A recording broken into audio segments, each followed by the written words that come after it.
माँ दुर्गा अपने पहले स्वरूप में शैलपुत्री के नाम से जानी जाती है। पर्वतराज हिमालय के वहाँ पुत्री के रूप में उत्पन्न होने के कारण इनका यह शैलपुत्री नाम पड़ा था। वृषभ स्थिता इन माताजी के दाहिने हाथ में त्रिशूल और बाएं हाथ में कमल पुष्प सुशोभित है। यही नौ दुर्गाओं में प्रथम दुर्गा है।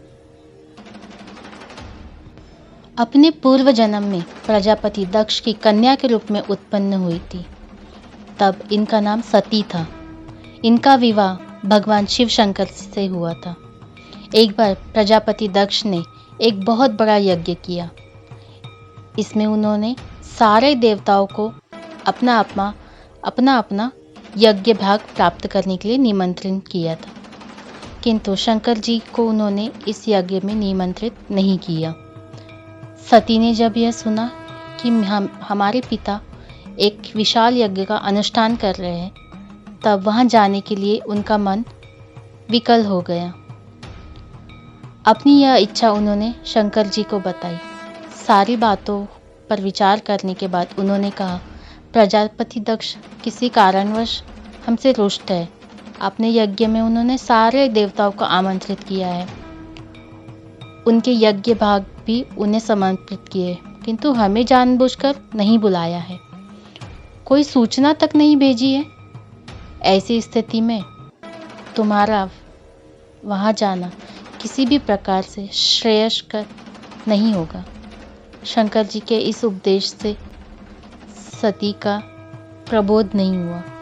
पिता का यज्ञ देखने वहां जाकर माता बहनों से मिलने की उसकी व्यग्रता किसी भी प्रकार कम नहीं हो रही। उनका प्रबल आग्रह देखकर भगवान शिव ने उन्हें वहां जाने की अनुमति दे दी।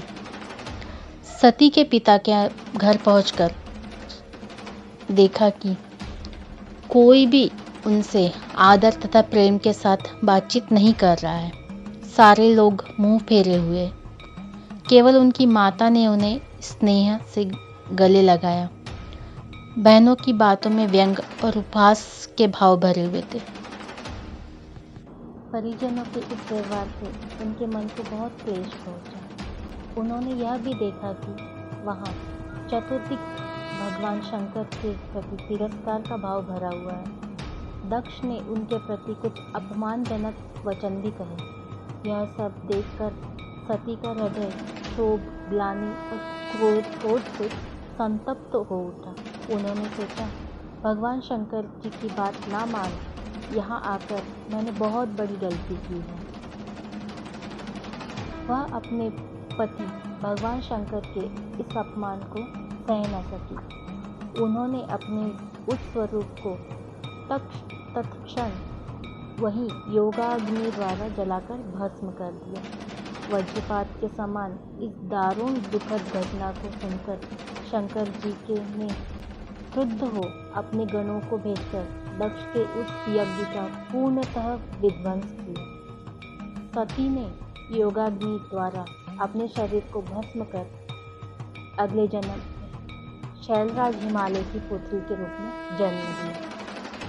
इस बार वह शैलपुत्री के नाम से विख्यात थी। पार्वती और हेमवती भी उन्हीं के नाम हैं। उपनिषद की एक कथा के अनुसार उन्हीं ने हेमवती के स्वरूप में देवताओं का गर्भभंजन किया था। शैलपुत्री देवी का विवाह भी शंकर जी से हुआ था।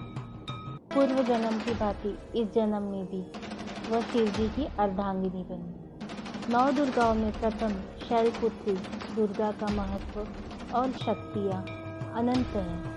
नवरात्र पूजन में प्रथम दिवस इन्हीं की पूजा और उपासना की जाती है। प्रथम दिन की उपासना में योगी अपने मन को मूलाधार चक्र में स्थित करते हैं। इन्हीं से उनकी योग साधना का प्रारंभ होता है।